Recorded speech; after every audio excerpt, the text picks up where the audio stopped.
अस्सलाम वालेकुम स्टूडेंट्स। आज हम लोग class 11 physics circular motion and SHM को करेंगे। ठीक है, तो हमारा ये टॉपिक हमारा पिछला लेक्चर अगर आप लोगों ने नहीं देखा तो आप उसको कंप्लीट वॉच करें ताकि आप लोगों के जो कंसेप्ट्स हैं ना वो क्लियर हो सके। ठीक है, तो अगर आप लोग यहाँ पे देख रहे हो एसएचएम का मतलब क्या है, सिंपल हार्मोनिक मोशन। ठीक है, सर्कुलर मोशन और सिंपल हार्मोनिक मोशन से हम लोग इस टॉपिक को हम लोग यहाँ पे इस लेक्चर में कंप्लीट करेंगे। और यहाँ पे अगर आप लोग डायग्राम देख रहे हो, डायग्राम में हमारे पास क्या है वो सब कुछ आपको मैं क्लियर करूँगी अभी। सबसे पहले अगर आप लोग देख रहे हो, सबसे पहले हमने एक सर्कल बनाया है। ठीक है, और सर्कुलर मोशन से रेलिवेंट है इसलिए हमने सर्कल बनाया है। और फिर ये लेट्स सपोज कि पॉइंट यहाँ पर है। ठीक है, पॉइंट ने डिस्टेंस कवर करता करता करता यहाँ पहुँचा है और इसका पॉइंट क्या है, पी है। और इसको पी का इसका मैथ भी गिवन है, मैथ को एम से शो किया हुआ है। और ये पॉइंट हमारे पास क्या है, ओ है। ये पॉइंट क्या है, क्यू है। अब इन दोनों के दरमियान डिस्टेंस को हमने क्या बोला, एक्स बोला है। ठीक है, एक्स डिस्टेंस कवर किया हुआ इसने, क्योंकि जैसे जैसे यहाँ पे जाएगा, जैसे जैसे ये पॉइंट ना यहाँ पे जाएगा, डिस्टेंस क्या हो जाएगा, कम हो जाएगा, इसका शेडो यहाँ पर कम बनेगा। फिर यहाँ पे जाएगा तो डिस्टेंस और कम बनेगी, फिर यहाँ पे जाएगा शेडो और कम बनेगा, फिर यहाँ पे आएगा तो बिल्कुल डिस्टेंस का कुछ नहीं होगा। तो इसीलिए हम लोग इसको क्या बोल रहे हैं, एक्स बोल रहे हैं या डिस्टेंस बोल रहे हैं। अब इसके बाद हमारे पास क्या है, ये हमारे पास है। अब स्टूडेंट्स अगर आप लोग यहाँ पे देखें तो ये हमारे पास क्या है, इसको मैंने बोला सेंट्रीपिटल एक्सेलरेशन। ठीक है, जिस एक्सेलेरेशन से वो अपने उसको खींच रहा है यानी बॉडी को, उसको हमने क्या बोला, सेंट्रीपिटल एक्सेलरेशन बोला, जिसको मैं ए सी बोल देती हूँ। ठीक है, यहाँ पर ए सी हो जाएगा, जिससे वो इनवर्ट खींचा जा रहा है उसको। ठीक है, इसके बाद हमारे पास क्या है, ये पॉइंट पी है और इसका डिस्टेंस हमने क्या बोला, इसकी जो वेलोसिटी है उसको हम लोगों ने वी से शो किया। ठीक है, ये वाली जो लाइन है, ये वाली जो लाइन है ये वेलोसिटी को शो करी है। और इस वेलोसिटी के हमने कंपोनेंट्स बनाए, जिसको हम लोगों ने यहाँ पे अगर आप लोग देखें, मैं आपको बताऊँ कि यहाँ पे हमारे पास क्या वेलोसिटी है, और वेलोसिटी के साथ ये वाली लाइन हमारे पास क्या होगी, वी वाई होगी, और ये वाली लाइन हमारे पास क्या होगी, वी एक्स होगी। ठीक है, तो हम लोगों ने इस तरह वेलोसिटी को कंपोनेंट्स में ब्रेक किया है। और इसके बाद हमारे पास अगर एंगल की बात है, एंगल यहाँ पे थीटा कैसे, यहाँ पे 90 माइनस थीटा कैसे है। अगर आप लोग इस तरह देखेंगे, जो डॉटेड लाइन है वो अगर मैंने जो बनाए हैं वो आप देखें तो ये पूरा होल क्या है, 90 डिग्री का एंगल बनाता है। अब ये थीटा बना रहा है। ठीक है, ये किसी एंगल से जाके वी वेलोसिटी कवर कर रहा है। तो फिर इसका जो दूसरा जो साइड है, दूसरी साइड पे एंगल क्या होगी, क्योंकि पूरा होल 90 और ये थीटा है, 90 माइनस थीटा हमारे पास दूसरी साइड का एंगल होगा, जिसको हमने यहाँ पे शो किया है। ठीक है, 90 माइनस थीटा। अब इसके बाद ये हमारे पास क्या था, ए सी था। और अगर ए सी वाले उसको मैं अगर कंपोनेंट से ब्रेक करूँ, सेंटीमीटर एक्सेलेरेशन को अगर मैं कंपोनेंट से ब्रेक करूँ, सेंटीमीटर एक्सेलेरेशन के जो कंपोनेंट्स हैं वहाँ पास क्या होगा, ये ए वाई होगा और ये क्या होगा, ए एक्स होगा। तो अब हम लोग अपने इस डेरिवेशन को स्टार्ट करेंगे। अब इसके बाद स्टूडेंट्स अगर आप लोग देख रहे हो कि सेंटीमीटर एक्सेलेरेशन का ए एक्स कंपोनेंट, क्योंकि ये एक्स और एक्स ये हमारे पास डिस्टेंस का और ये हमारे पास किसका है, सेंटीमीटर एक्सेलेरेशन का। अगर हम इन दोनों को क्योंकि ये दोनों सेम जगह पे आ रहे हैं इसलिए हम लोग इसको क्या बोलेंगे, हम लोग बोलेंगे ए एक्स। हम लोग इसको प्रेफर करेंगे A X is equal to A C cos of theta. अब ये बात याद रखनी है कि एक्स वाले कंपोनेंट से हमेशा क्या लगता है, कॉज ऑफ थीटा लगता है। अब इसके बाद स्टूडेंट्स अगर आप लोग देख रहे हो कि यहाँ पे हमारे पास है ए सी, हमें पता है क्या होता है, A C is equal to V square over R, और वी हमारे पास क्या होता है, आर ओमेगा, ये आप करके आए हैं। और आर ओमेगा के क्या होगा, स्केयर होगा divided by R. R omega का स्केयर खोलेंगे तो R square omega square which is divided by R. R और आर स्केयर से कैंसिल हो जाएगा और हमारे पास क्या रह जाएगा, आर ओमेगा स्केयर। तो इसकी जो रिड्यूस्ड फॉर्म आई है वो क्या है, आर ओमेगा स्केयर है। और इसके बाद हम लोग यहाँ पे हमारे पास ओमेगा क्या है, ओमेगा एंगुलर वेलोसिटी है। अब इस इक्वेशन को, दूसरी इक्वेशन को हम लोग क्या करेंगे, इस वन में पुट करेंगे, पुट इक्वेशन 2 इन 1। ठीक है, इक्वेशन 2 इन 1 में पुट करेंगे, वहाँ पर से क्या आएगा, A X is equal to R omega square cos theta. हमारे पास ये इक्वेशन निकल आई है। अब इसके बाद हम लोगों ने करना क्या है कि हम लोगों ने फर्दर इसमें और मॉडिफिकेशन करनी है। कैसे करेंगे, ताकि हमें हमारे पास यहाँ पे हम लोग क्या चाहते हैं कि कॉस थीटा वाला एंगल निकल जाए, ये हमें मालूम नहीं है, इसको हम लोगों ने मालूम करना है। कैसे करेंगे हम लोग ये, कि अगर आप लोग यहाँ पे देख रहे हो कि कॉस थीटा, यहाँ पर कॉस थीटा हमारे पास क्या होता है, कॉस थीटा हमारे पास क्या होता है स्टूडेंट्स, अगर आप लोग इसको अब सेंटीमीटर की जगह आप इसको रेडियस भी तो कह सकते हैं ना, ये हमारे पास रेडियस भी है और यहाँ पास एक्स भी है। ठीक है, रेडियस और एक्स भी है। अब आप लोग देखिए, कॉस थीटा को हम लोगों ने कॉस थीटा को यहाँ से ख़त्म करना है। कॉस हमारे पास क्या होता है, base divided by hypotenuse, base divided by hypotenuse होता है। बेस हमारे पास क्या है, बेस हमारे पास एक्स है और हाइपोटेन्यूज हमारे पास क्या है, आर है, क्योंकि ये सर्कल के मिड से लेकर किसी भी पॉइंट तक का डिस्टेंस हम लोग क्या बोलते हैं, उसको आर बोलते हैं, रेडियस बोलते हैं। और ये हमारे पास एक्स है, डिस्टेंस जितना ही कवर कर रहा है। अब इसको हम लोग क्या करेंगे, इस इक्वेशन में पुट करेंगे और हमारे पास ये क्या आएगा, A X is equal to R omega square X over R. ठीक है स्टूडेंट्स, ये आ गया हमारे पास। अब इसके बाद अगर आप लोग देख रहे हो, हम लोग इसको और डिड्यूस फॉर्म में लिख सकते हैं कि हम लोग आर और आर को कैंसिल कर लें और हमारे पास ये क्या आ जाएगा, A X is equal to omega square X. ये हमारे पास आ गया। अब स्टूडेंट्स अगर आप लोग देख रहे हो, जो एक्सेलेशन है ना, एक्सेलेशन मीन पॉइंट की तरफ है और जो एक्स है वो क्या है, वो हमारे पास किस तरफ है, वो उसके अपोजिट है। जैसा कि मैं आपको पहले बता चुकी हूँ कि एक्सेलेशन और जो हमारे पास होता है डिस्टेंस का ना, वो आपस में इन्वर्स रिलेशन है, मतलब इसके साथ नेगेटिव लगता है, आपस में एक दूसरे की क्या है, ये नेगेटिव है। तो अगर आप लोग यहाँ पे देख रहे हो, डिस्टेंस जैसे जैसे कवर होता जा रहा है वैसे वैसे क्या है, एक्सेलेशन जो होगा, एक्सेलेशन जो होगा वो हमारे पास क्या होगा, वो हमारे पास इसके अपोजिट पे होता है, यानी डिस्टेंस हमारे पास एक्सट्रीम की तरफ है, तो फिर जो एक्सेलेशन है वो क्या, मीन पोजीशन की तरफ है। सो हम लोग यहाँ पे क्या करेंगे, A X is equal to minus omega square X लगाएंगे।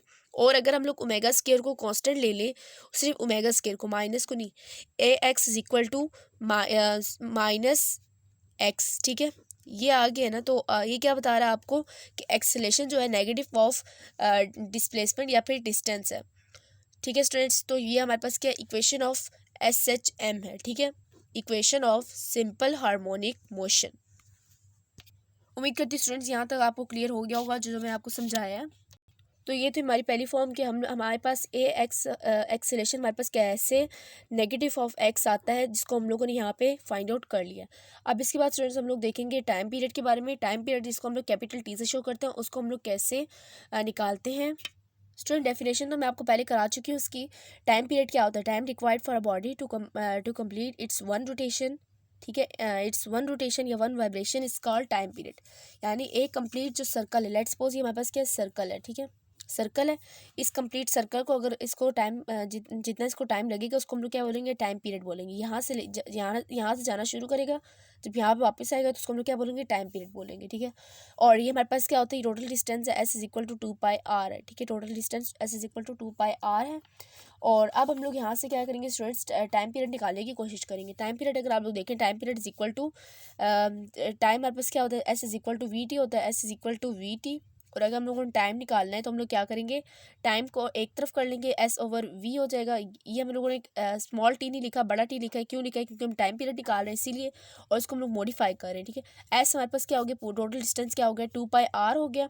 और वी हमारे पास क्या होगा, क्योंकि सर्कुलर मोशन परफॉर्म कर रहा है, सो हम लोग वी को क्या बोलेंगे, ओमेगा बोलेंगे। तो हमारे पास क्या आ गया, 2πr ओवर ओमेगा।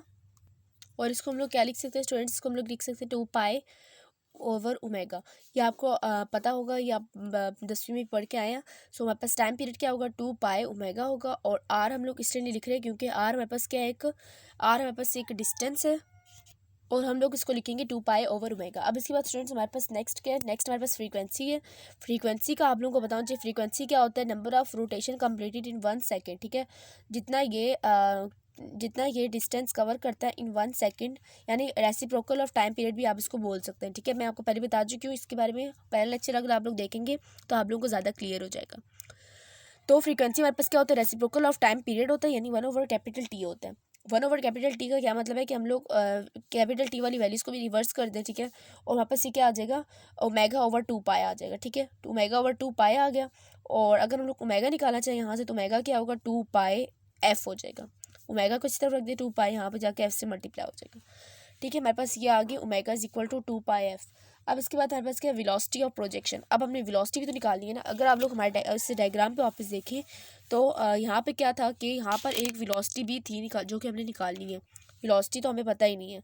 वेलोसिटी को पता लगाने के लिए हम लोगों ने क्या करना है, हम लोगों ने इसके लिए भी डेरिवेशन करनी है, जो कि मैं आपको भी कराऊंगी। और इसको हम लोग कंप्लीट करेंगे यहाँ पे।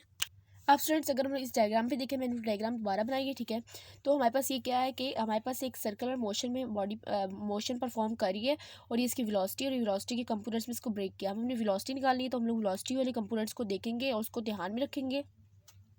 तो अगर आप लोग यहाँ पे देख रहे हो हम लोगों ने यहाँ पे जो वैल्यूज़ लगानी वो कैसे लगानी है।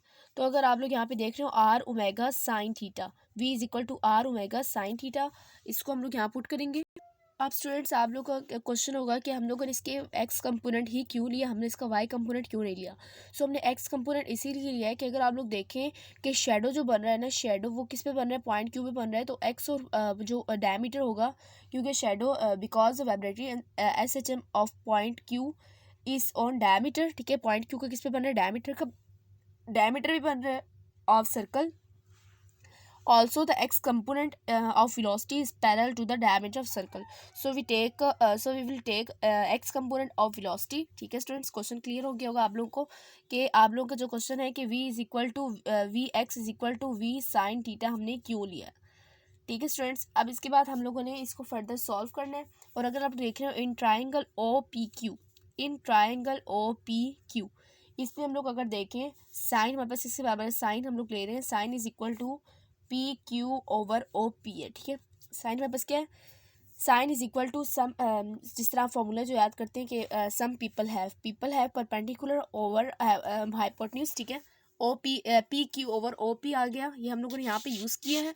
अब इसके बाद हम लोगों को नेक्स्ट काम क्या करना है, नेक्स्ट हम लोगों ने इसको फर्दर सॉल्व करना है और फर्दर सॉल्यूशन में आप लोग देखेंगे तो फर्दर इसको सॉल्व करेंगे। अब इसको देखते हैं कि बाय पाइथागोरस थ्योरम, अब यहाँ पे क्या करेंगे, पाइथागोरस थ्योरम लगाएंगे। पाइथागोरस थ्योरम,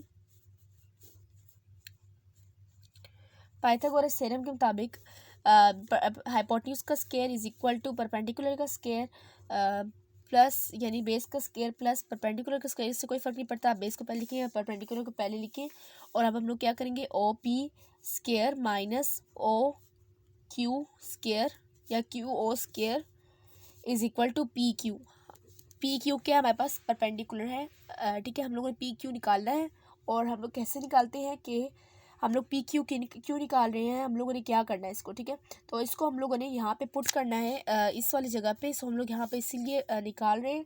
और ओ पी हमारे पास क्या है, ओ पी हमारे पास मौजूद है, ओ पी हमारे पास है आर, इसको हम लोग आर बोल सकते हैं, आर का स्क्वायर माइनस ओ क्यू क्या है एक्स, एक्स का square is equal to P Q का स्क्वायर। अब हमने पी क्यू के स्क्वायर को कैंसिल करना है तो हम लोग यहाँ पे क्या लेंगे, अंडर रूट लेंगे, अंडर रूट से कैंसिल हो जाएगा और मेरे पास ये क्या आ जाएगा, R square minus X square is equal to P Q.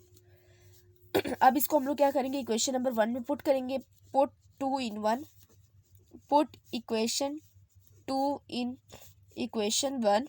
अब इसको पुट करेंगे तो हमारे पास ये क्या आ जाएगा, हमारे पास sine theta is equal to, अब हमने साइन क्यों लिया स्टूडेंट्स, ये भी आपका सवाल होगा कि साइन क्यों लिया, परपेंडिकुलर बेस क्यों नहीं लिया, क्योंकि हम लोग इस वाले साइन को भी सॉल्व करना चाहते हैं, ठीक है। इसको भी ध्यान में रखना है आप लोगों ने कि हम लोग इस वाले साइन को, यहाँ पे जो मौजूद था साइन, इसको ख़त्म करना चाहते हैं और इसकी जगह कोई ना कोई टर्म यूज़ करना चाहते हैं। सो हम लोगों ने यहाँ पे इसलिए साइन को लिया है, साइन को प्रेफर किया है।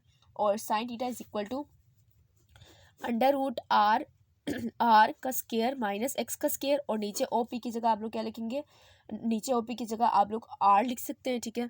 आर लिख सकते हैं तो आर लिख लेते हैं। यहाँ पर ही हमारे पास क्या बन गई, इक्वेशन नंबर 3। अब इस इक्वेशन नंबर 3 को कहाँ पुट करना है, put equation 3 in V X is equal to R omega sine theta में पुट करेंगे। अब साइन थीटा की जगह हमने क्या लगाना है, सिंपली इस साइन थीटा की जगह ये वैल्यू लगानी है। तो हम लोग क्या कहेंगे, V X is equal to, V भी बोल सकते हैं आप इसको, वी साइन थीटा भी बोल सकते हैं। हमें पता है V is equal to R omega होता है, तो इसलिए मैंने यहाँ पे ये V is equal to R omega वाली वैल्यू यहाँ पे पुट की और वी की जगह आर ओमेगा लिखा। तो आप लोग यहाँ पे वी भी लिख सकते हैं। साइन थीटा की जगह आप लोगों ने क्या लिखना है, under root R square minus X square which is divided by R. अब इस वी की जगह आप लोग क्या लिखेंगे, आर ओमेगा लिख देंगे, आर ओमेगा, और यहाँ पर under root R square minus X square which is divided by R, R को आर से कैंसिल कर लें और आपके पास लास्ट फॉर्म क्या रह जाएगी, omega under root R square minus X square. तो स्टूडेंट्स ये था हमारा आज की डेरिवेशन, ठीक है। उम्मीद करती हूँ यहाँ पे आपको समझ आ गया होगा कि ये कैसे किया है, और आपको पता होना चाहिए कि जो यहाँ पे जो वैल्यूज़ हैं, ये क्या है, आर है, रेडियस है, और ये एक्स हमारे पास क्या है, ये एक्स हमारे पास displacement of projection Q from mean position O है। तो ये लेक्चर अगर आप लोग जब ले लेंगे उसके बाद आप लोग अपनी बुक में मौजूद डेरिवेशंस को देखेंगे तो आप लोग को और ज़्यादा क्लियर हो जाएगा। और जो आपकी बुक में एक्सप्लेनेशन गिवन है उसको आप लोग अगर देखेंगे तो इससे आपको और इंफॉर्मेशन मिलेगी और आप लोग के कंसेप्ट क्लियर हो जाएंगे। तो स्टूडेंट्स उम्मीद करती हूँ लेक्चर आप लोगों को पसंद आएगा। लेक्चर पसंद आए तो लाइक करें, दूसरों के साथ शेयर करें और चैनल को भी ज़्यादा से ज़्यादा सब्सक्राइब करें। मिलते हैं नेक्स्ट लेक्चर में, तब तक के लिए अल्लाह हाफिज़।